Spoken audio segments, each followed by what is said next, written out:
Welcome everyone to Coaching in Session. My name is Michael Rearden, and I'll be your mindset coach this afternoon. Today we're going to be talking about what's happening in the world. Is it going to lead to something good, or is it going to lead to collapse, something like a recession, something like poor times, bad times, where people are suffering, where people are not happy, where people are afraid? And what I want to do today on this episode is to talk to you about the mindset that we need to have if anything does happen, but also to see what is happening and then look at both sides, because there's always going to be multiple sides to a story, right? They always say it's going to be their side, your side, and then the truth side, right? But when we look at mainstream media, when we look at what's going on in the world, what is really true, what is going to be false? And what has been happening over the years is that we have been fed a narrative, we have been fed beliefs that don't help us, ideas that don't help us. If we look at who we are as people, we are strong. We have fallen so far from where we were, and we need to get back. So let's start to get back to that power, and we can do that here in session. If you're new to the channel, make sure to like, comment, and subscribe, and to share this video with anyone who is going to benefit from a mindset shift. So what is going on in the world? Let's take a look back at January 6th. January 6th was when they had a rally in Washington, D.C., and there were some people who went into the Capitol, and it caused a huge uproar. People got hurt, police officers got hurt. There was some civilians that got hurt. Some lost their lives. After the incident, some officers had lost their lives, probably lost their livelihoods, their jobs. A lot of people are afraid. And if we fast forward, what's happening to all the people who had went into the Capitol? Those people are going to be having to face legal challenges now because they're going after them, saying, oh, you were a terrorist and you breached the Capitol and it will cause a security risk and we need to get down to it. So people are getting sent to court. People are getting locked up behind bars because of January 6th. Now, let's rewind a little bit. When George Floyd was murdered, people rioted, right? They were upset and they said, no more, defund the police, and we're going to do what we're going to do. We're going to show that we're angry. And if we look at Portland, what happened in Portland, they took over Portland, the city of Portland, or an area of Portland, for about a week, maybe a little bit more, a little bit less, give or take, right? Of course, police came in, dispersed everyone, arrested a few people, of course. But what is the difference between January 6th and what happened in Portland? Let's look at the mindset. So the mindset, what happened in Portland, is going to be someone was killed by a police officer and we need justice, because it's not just that one death, because it happens so frequently. Now, of course, it doesn't just happen to one culture. And of course, we can be the victim, right? I'm a victim, poor me. This is happening to my people. Why don't you rise up? Why don't you raise your people up? Why don't you educate your people and help them? Because what's allotted to me is allotted to you too. And you might think, no, that's not true. It is true. It's just that you don't want it to be true. People would rather be a victim than be a victor. And I talked about it on the Monday podcast. I talked about it on Motivation and Motion, Season 3, Episode 1. 98% of people fail. They don't achieve anything in their life. And if they do, it's minuscule to what they're able to accomplish, meaning they have so much more potential, yet they don't do anything with it. It's a waste. So people go around wasting their life, wasting away, and then they complain when something doesn't go their way. So yeah, sure, we can be upset. We can take over a city in Portland. We can be upset and we can go into the Capitol and say we're going to hold the Capitol until things go our way, right? We can be in Canada right now and we can say we're going on strike and we're going to have a trucker march, and this is going to be the way we fight. Now, looking at the mindset, everyone is doing it so in a way where it's supposed to be peaceful, right? Now, if we look at the most damage done between those three, right? Because those are three serious events.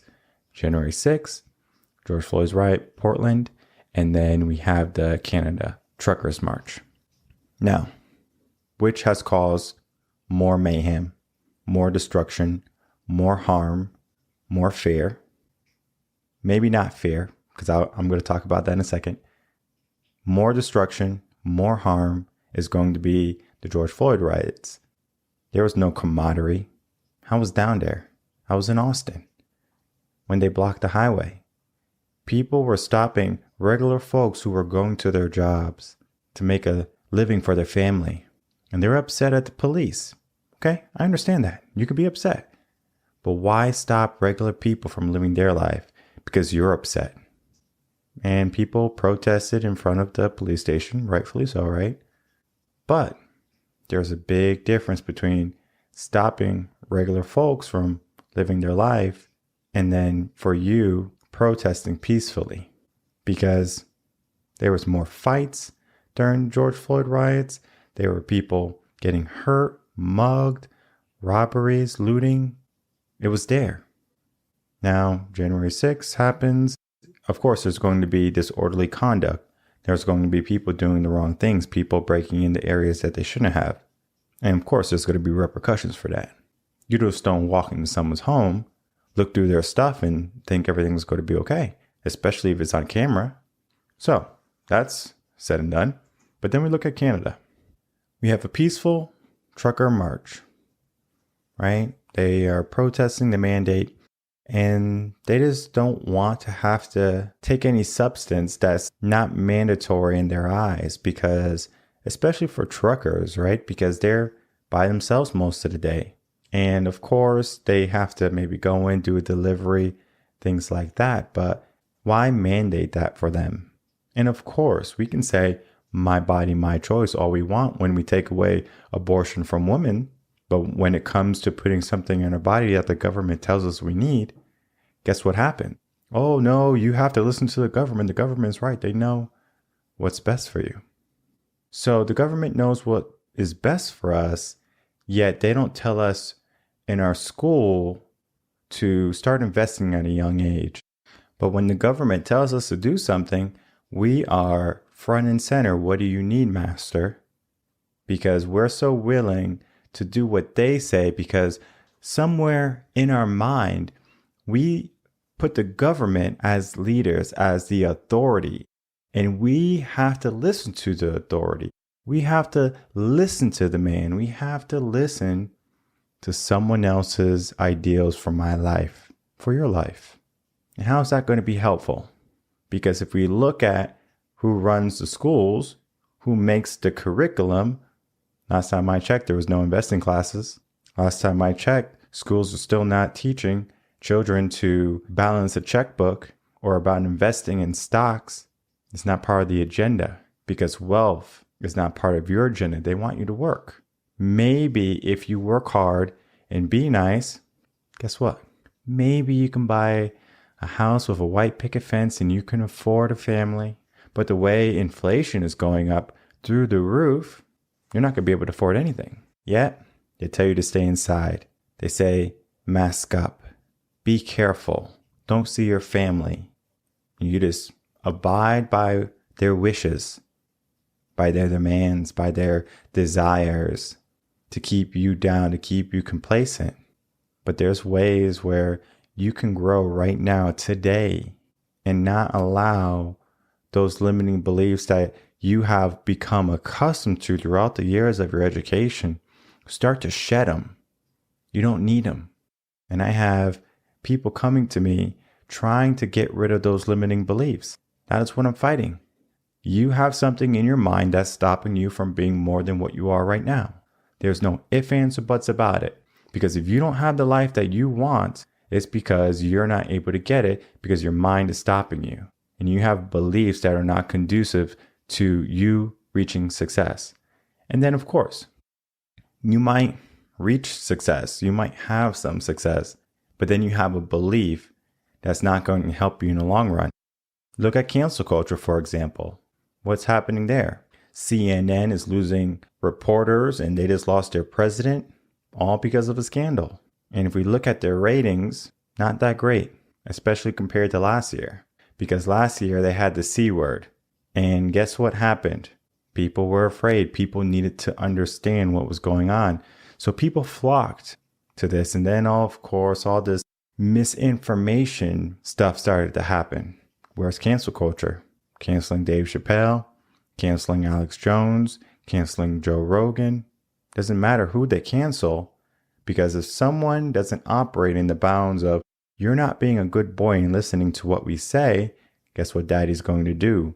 They're going to send cancel culture out to you. And then looking at Whoopi Goldberg's case, recent, brand new, just happened. She said some things. And of course, I'm sure she's apologetic, but her belief is not going to change. She's just going to stay silent. Okay, I guess I can't say what I want to say, so I'm just going to zip it and follow the script. So people can't even be themselves anymore because it's going to offend somebody. It's going to make someone angry or sad. And of course, we all have opinions. I don't want you to change your opinion for me. I don't want you to change your opinion for anyone. I want you to believe what you have to believe because that makes you you, that makes you who you are. But you have to take a step back sometimes and see the whole picture. But even if you can see the whole picture, you're only going to see your truth. Because if we tell ourselves something long enough, it becomes our truth. And even if we are proven wrong, factually or visually, we are still going to keep our belief. We're going to be in denial. And when the stores run out of food and when the government turns their back on us, we're still going to be in denial.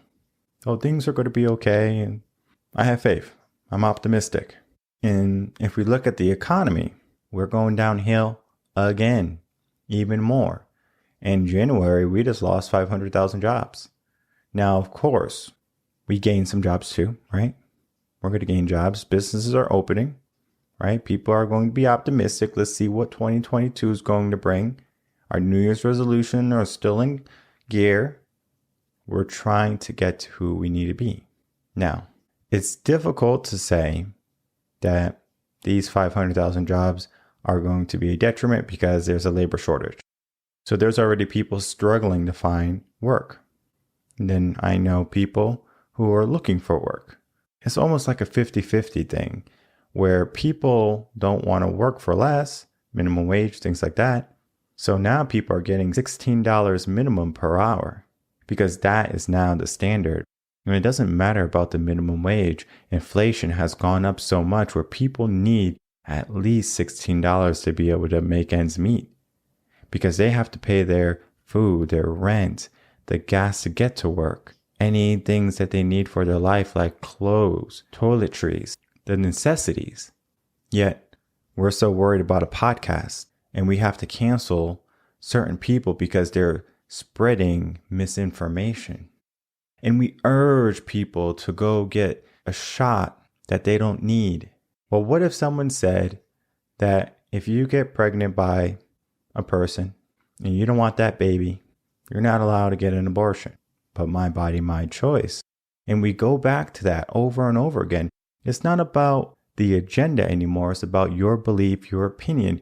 And people want their opinion to be spoken back to them. And they want everything they say to be done. And as long as that happens, everyone can be happy. But people are not happy when they get everything. They want more. People are greedy. The thing about givers is that they're going to keep on giving until they have nothing left. But right now we're living in a world of takers. And everyone's going to take until there's nothing left to take. And that's the mindset many people have. Give me, give me, give me. I am important. And I'm not saying that you're not. Of course you have values. Of course you mean something. Of course you have a purpose, a gift. And you shouldn't squander it sitting in a corner waiting for tomorrow for a better day. because people are fighting for their lives, figuratively and literally. And we have to understand that just because someone likes a certain person or dislikes a certain person or doesn't like how someone said something or doesn't believe in doing something that someone else says, it doesn't make them an enemy. Just how you like a different color, I like a different color too, maybe. And you might like the same color I do. I'm not saying that you don't. But at the same time, if you don't like my color, then you are someone I'm not going to associate with. Because I only like people who like my color. I only like people who listen to me. I only like people who do the same things I do. Now we're just sending people off into places that they don't need to be. And what do you think that's going to do to the world? It's going to create even a further divide than what it is. Forget defunding the police. Crime is on a rampage. And there's only going to be a matter of time before it comes to your doorstep. And in Austin, for example, liberal city, a blue city, crime through the roof.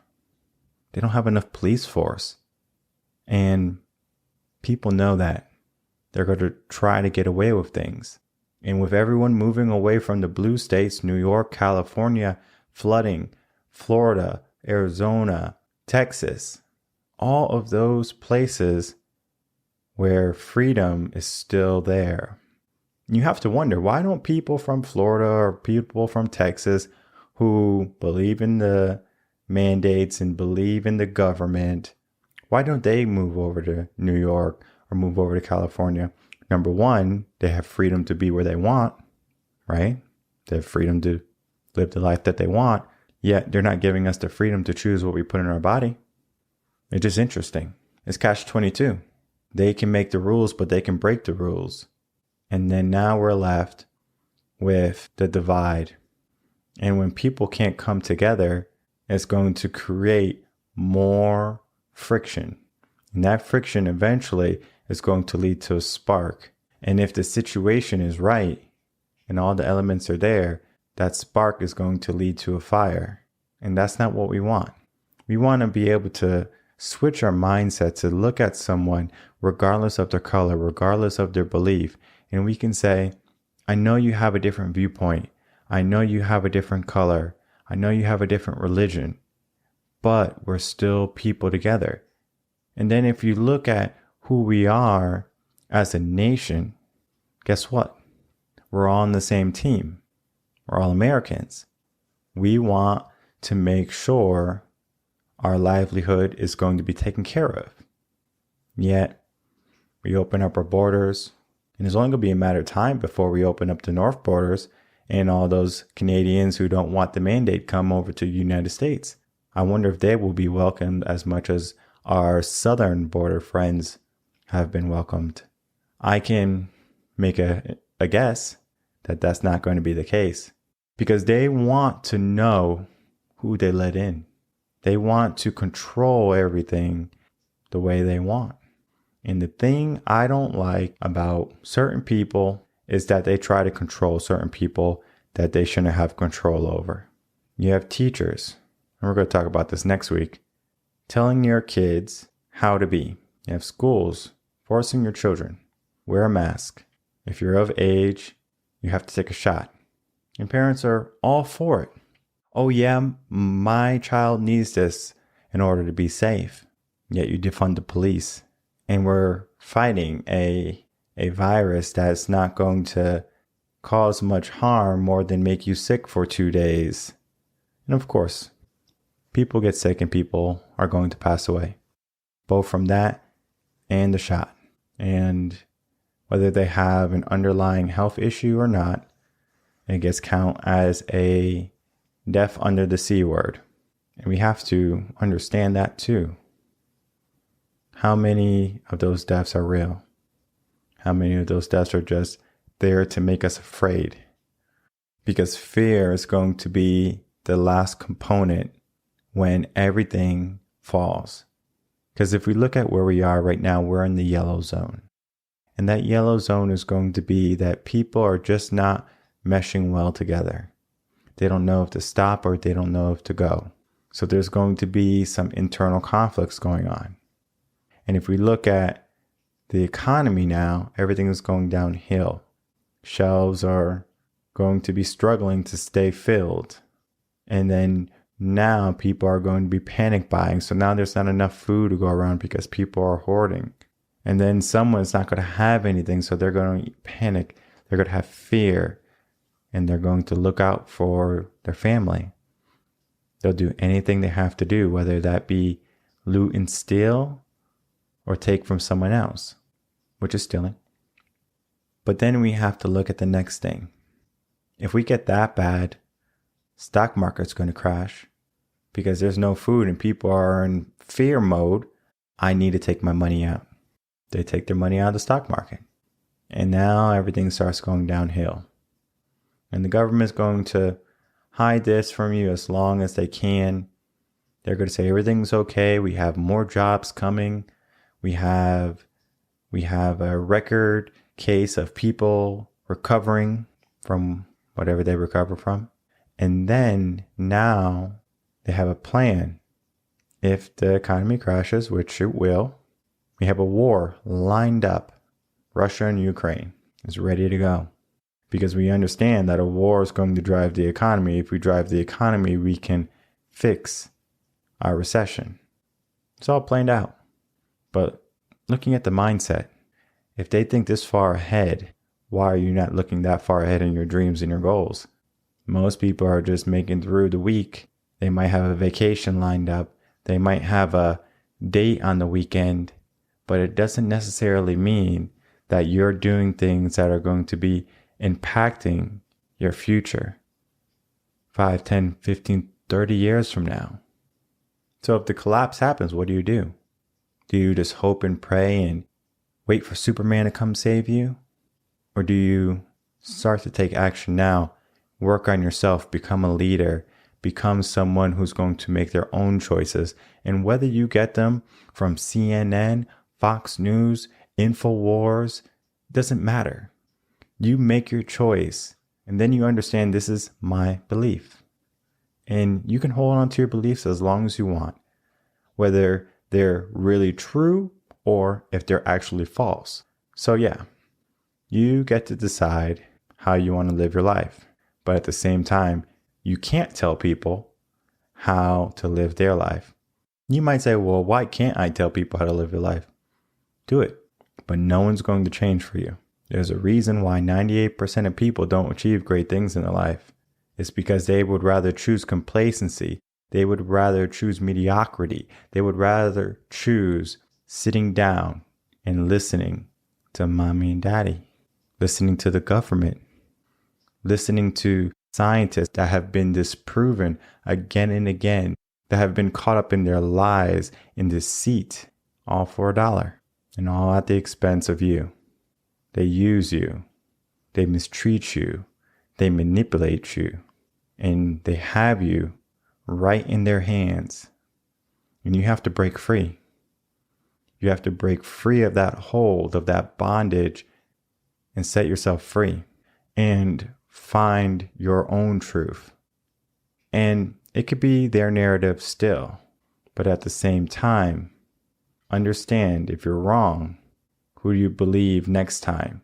Because we learn from our failures, not from our successes. Someone is going to be wrong. Right now, we're about 50-50 in how people view everything. That means 50% of people are going to be wrong. And those people who are wrong need to start thinking, why was I wrong? What did I do wrong? Who did I believe? And that's going to show you everything you need to know. That's going to show you that the path that you have been put on is not the path for you. You have a different path. You have a more righteous path that's going to lead to your purpose, your gift, and your best life yet. So if the world burns down, does your world burn down too? My name is Michael Rearden. I'm a mindset coach here in Austin, Texas. Make sure to like, comment, and subscribe to my channels and to the podcast so you can stay in the loop on how can you start to make your mindset more powerful. Because the purpose of you is going to be unique. what you can do in the world no one else can do.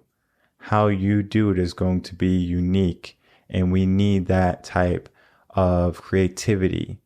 We need that piece of you to come out, and we can't be hiding behind a lesser version of ourselves, waiting for a better future. So if you want a better future, stay in touch, share this video, and we can begin to start to make progress to the people we need to be. Until the next episode of the podcast, everyone take care.